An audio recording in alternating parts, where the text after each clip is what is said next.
610 Rio Grande Avenue. This is a nice little street. Up on that side of the hill, there's more condos. That's all kind of been developed out as condos, but everything on this side of the street are homes. Then they're all old. You know, this neighborhood was built up back in the 50s, I would say. It's probably a mix of long-term owners, and then there's a fair number of rentals in this neighborhood too. So coming down the driveway, there's a gate there that enters into the main front portal, and then I'll show you around when we get here.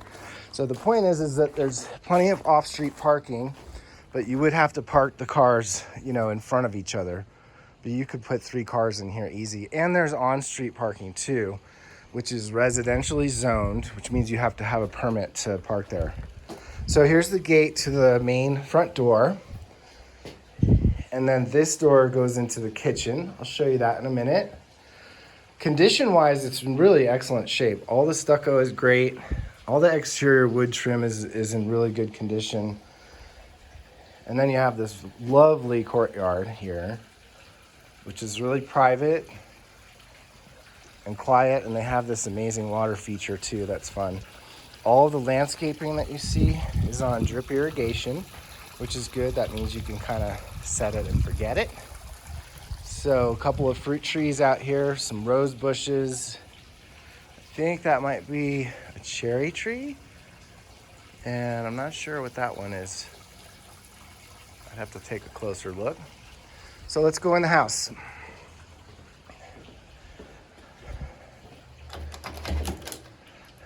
So there's a very small step down into the main living room here, and it has beautiful wood floors and a fireplace there in the corner.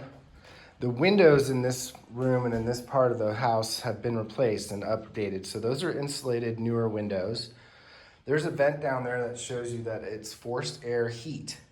There's no cooling in this house. However, you could add whole house air conditioning after the fact because it already has all the vents. So really beautiful corbels, vigas on the ceiling. I have a feeling that this is a Stam home, and that's something I can tell you about later. Alan Stam was a builder back in around these times.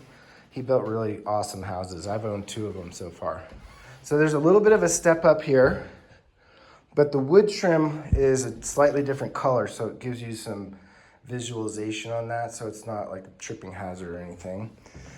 Dining room, which is, you know, not huge, but it's enough for this round dining room table. And then those doors go out to another patio, small patio on the other side that has a big tree. And then we walk into the kitchen, and the kitchen has saltillo tile, which is very traditional, and it's been updated a little bit. Okay, so those are probably newer cabinets, newer countertop, looks like quartz. Gas stove.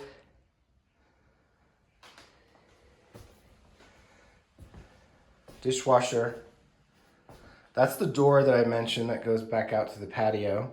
So if you're in here cooking and stuff like that, you really could just open that door and it would be really cozy.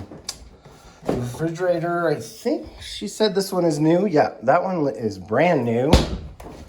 Hasn't even been untaped yet. I would venture to say that these other appliances are new as well.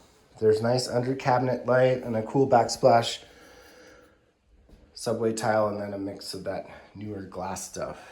Okay, so moving along. We're in the main house too, by the way. I should have mentioned that. So there's 2 bedrooms up here. This one is considered the primary bedroom. You'll notice that this carpet looks pretty new because it's brand new. And when they pulled out the old carpet, they determined that there are hardwood floors in both of these bedrooms underneath the carpeting, just like this. But the problem was they'd already ordered it. The carpet guys were here, so they just went ahead and did it. So just so you know, this could be taken off and you could have hardwood floors in here. So there's this pretty decent sized closet right here. Another heating vent. It's a little bit awkward place for a heating vent, but that is what it is. This window right here is one of the original windows. So that's a single pane window, and it's got a metal frame on it. And the reason why I think this house is a stam house is because those windows were he used those all the time. A lot of the older stam houses you see have those metal single pane windows. Going into the bathroom, I'll just show you this door here.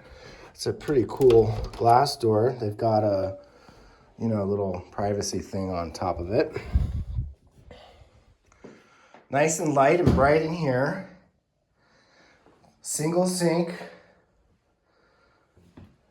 toilet, and then a nice big tub with a glass block wall there, so you get lots of extra light in here. There's a little bit of storage. And there's some cool old beams in here. So it's not Vigas, but really pretty traditional kind of looking Santa Fe style beams. This whole house is made of block too. It's not adobe, it's cinder block, literally. And that's something that was done a lot, honestly, back in around this time. They started switching from adobe to block for some reason. But it's real solid and it has a good feel to it. It really kind of almost feels like adobe in a lot of ways. Some of the interior walls might be frame, let's see. That's probably frame on this wall, but the exterior walls are block. Here's another one of these windows that I was telling you about. Single pane. So there's some lack of energy efficiency with those. Those could be replaced, but we're in the historic district, so it does take a few extra hoops, but it's totally possible to replace those if you really wanted to. And then this room back here is a little bit unusual in that it's the laundry room, but it's huge. It's a big room. I mean, this could be a little office if you needed, or maybe like a yoga room or something. So this is like kind of extra space, I would say, that could be repurposed. But of course you have the laundry in here too, but you could maybe hide that with something or build some shelves or something up there, I don't know. This is kind of a look down to the neighbors and down into the yard. We'll go down to the guest house in just a minute, but I'll show you out here. Basically the guest house is below this room. So one of the bedrooms in the guest house is directly underneath this room that we're in right here. This is a membrane roof, and they recently did some really nice maintenance on here. I can tell this has been kept in really good shape. So the roof has been also recently updated, also the roof on the main house.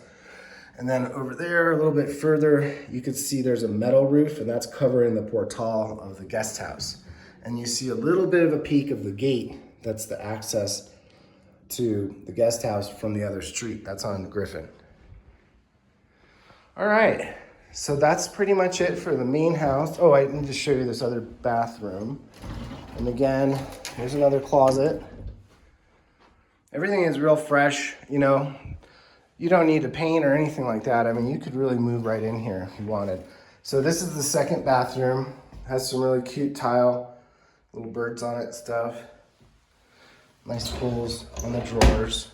They're not fancy, but they're original. I mean, that's what the house came with, basically. And then they have a cute little cupboard there, toilet, and then a walk-in shower with more of that glass block. So it's not huge, but it feels a lot roomy because of all the glass, you know? Okay.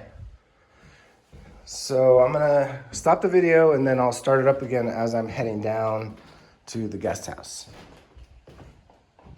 Oh, actually, let me walk around that other side real quick because I didn't show you that.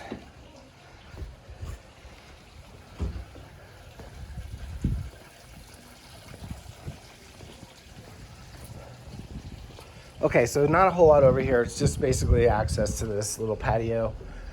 There's a tree back here.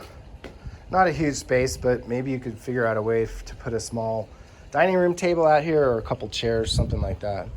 But it's all walled for privacy and it's in really good condition.